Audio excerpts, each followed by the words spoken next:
Huwag mo intindihin kung ano ang tingin nila sa'yo. Ang mahalaga yung puso mo, malinis sa paningin ng Diyos kasi ang Diyos ang tumitingin sa puso. Huwag kayong mainis o masiraan ng loob kung kayo tinitignan ng masamang tingin, ano? Merong mga tao masama kung tumingin sa kapwa. Meron silang mga agad na nakikitang kapintasan. Pero pagka Kristiyano ang titingin sa'yo at kausap mo Kristiyano, lalo na yung isang Kristiyano umuunawa ng aral ng Diyos, hindi ka pwedeng hamakin ng isang kapatid sa Diyos.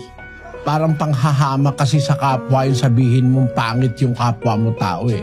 Kasi pangit man ang itsura ng tao, may maganda sa tao eh. Kasi ang tao nilalang sa wangis ng Diyos. Hindi natin dapat hamakin ang tao sa kanyang itsura.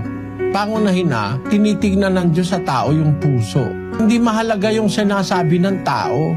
Ang mahalaga kung kilala ka ng Diyos at nakikilala mo siya, yung relasyon mo sa Diyos ang mahalaga ron. Gayon nung sinasabi sa 4:9 ng Galacia. Datapwat ngayon, yamang nakikilala na ninyo ang Diyos, o ang lalong mabuting sabihin, kayo'y nakikilala ng Diyos.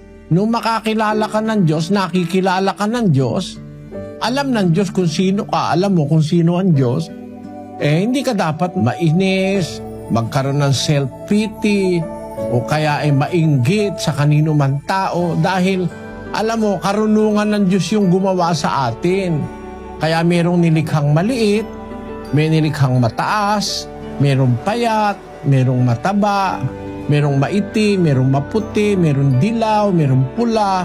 Hindi niya pinagpare-pareho kasi karunungan ng Diyos yun. Pero ano mo, kahit nasabihin pampangit ang isang tao sa mukha, ang tinitignan natin yung kanyang puso. Ano ba siya? Merong mga taong maganda ang mukha, ang nasa loob halimaw. Pero meron taong mukhang halimaw ang mukha, pero ang nasa loob ay parang kordero, ganon. Kaya wag tayong titingin sa anyo. At wag ka rin maiinis kapatid kung pipintasan ka o lalaitin ka, wag ka maiinis. Dapat magkaroon ka ng pagtitiwala sa Diyos na lahat ng tao Diyos ang gumawa. 4:11 ng Exodo. At sinabi sa kanya ng Panginoon, sinong gumawa ng bibig ng tao? O sinong gumawa ng pipi, o bingi, o may paningin, o bulag sa tao? Hindi ba akong Panginoon?